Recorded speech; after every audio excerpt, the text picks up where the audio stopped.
Superman, the Kryptonite Spectrum, issue 3, W. Maxwell Prince writing with Martin Morazzo on the art. So this is the IMP issue. We're in the fifth dimension, or at least Superman is anyway. Batman and Lois are in the regular world, being concerned about him. Although Batman does eventually go in by accessing his might. Imagination. Yeah. Yeah. This was an okay issue. I feel very similar to this issue as I do the last issue, which is that I don't like either of them as much as the first two.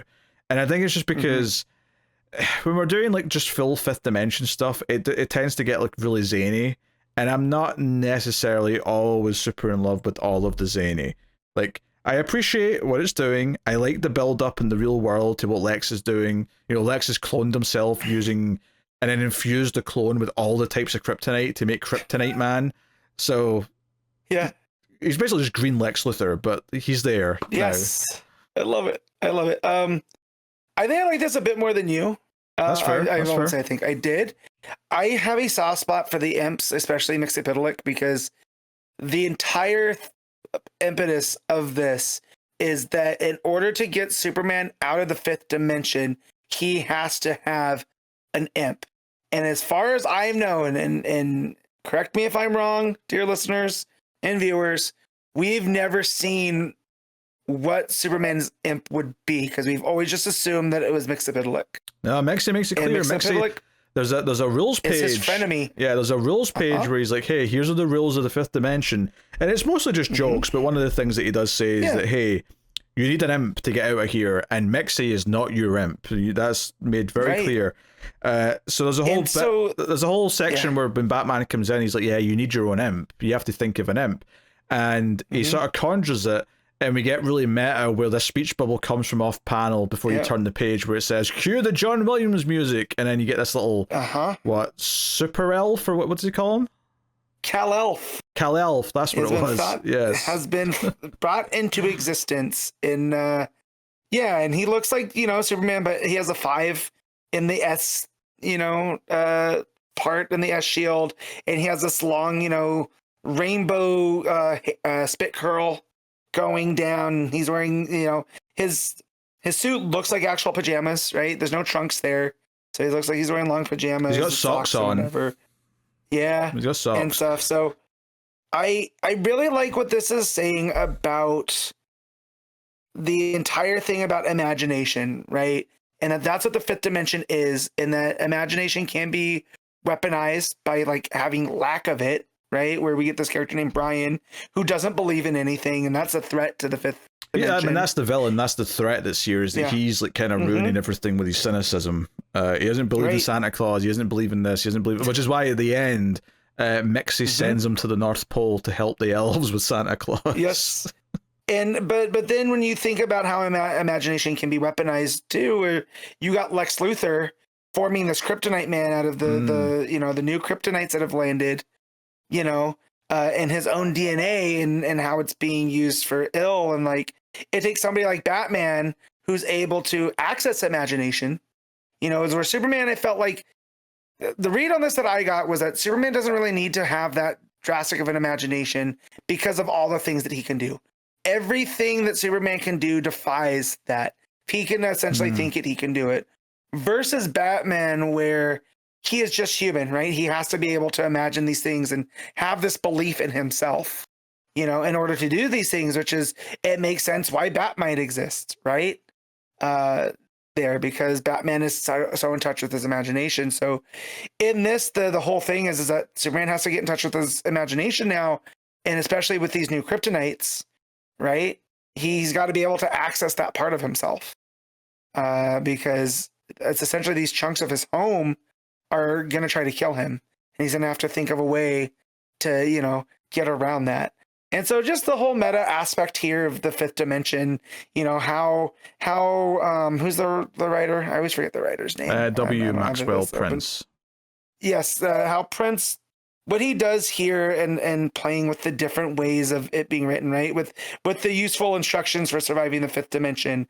And then we get a page that looks like an old Silver Age book, right? With a really flat style art, down till we get some prose here, right? And if you read through that and you know, in the build up to Kal-Elf.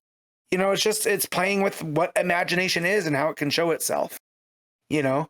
So yeah, I had a lot of fun with this one. This one was, like you said, zany, but I use that as a positive descriptor here. Like I didn't know where each page was going to the next. Which, you know, and I feel like where this is building, right, to the Kryptonite spectrum of Superman fighting the Kryptonite man, that makes sense. But still, in the way that we were exploring Superman and those concepts in the first two issues, it does fall a little short. But I think this one was a bit stronger than the last one with him going back through his kid days and whatnot. Here was just what Superman means with imagination and all of that. That really landed with me. Yeah, it just, you know, it was doing a lot of gimmicks, and I get that works with the fifth dimension stuff, but you know, it's like, here's the page of, you know, the rules, which are all these like little drawings.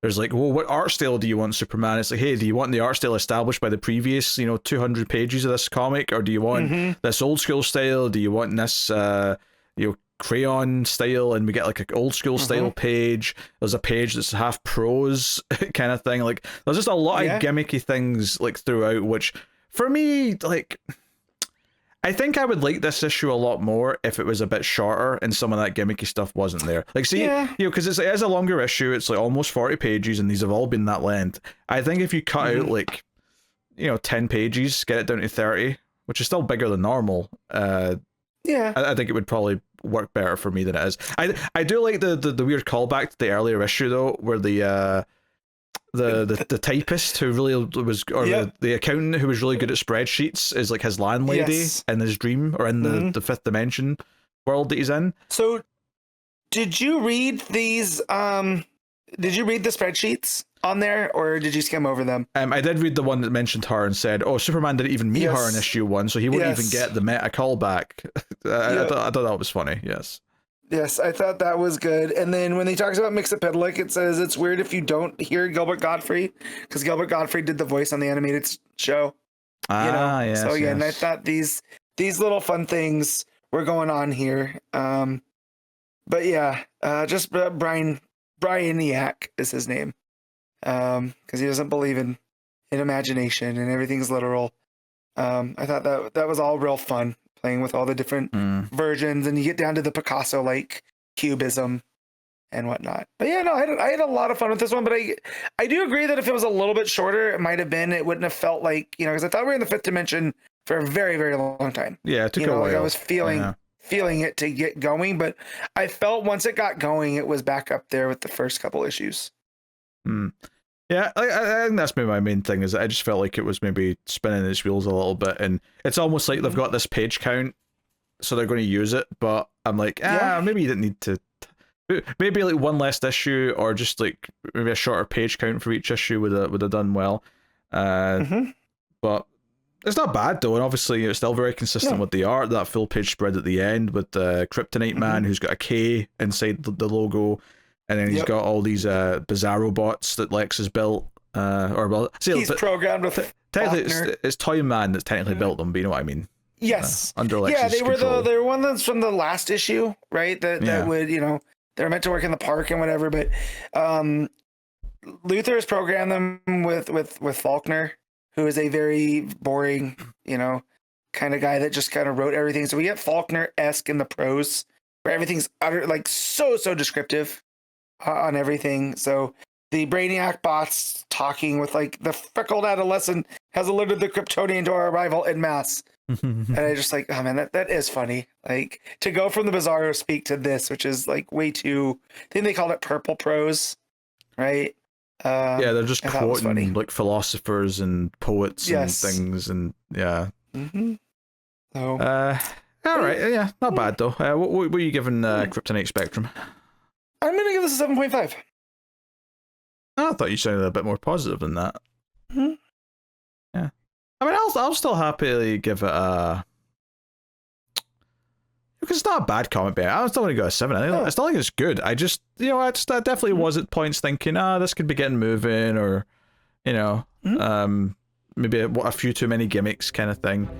But not bad by any stretch of the imagination. Just, you know, those first two issues were a lot more, I think, consistent for me, and I think these last two have been a little bit more weaker.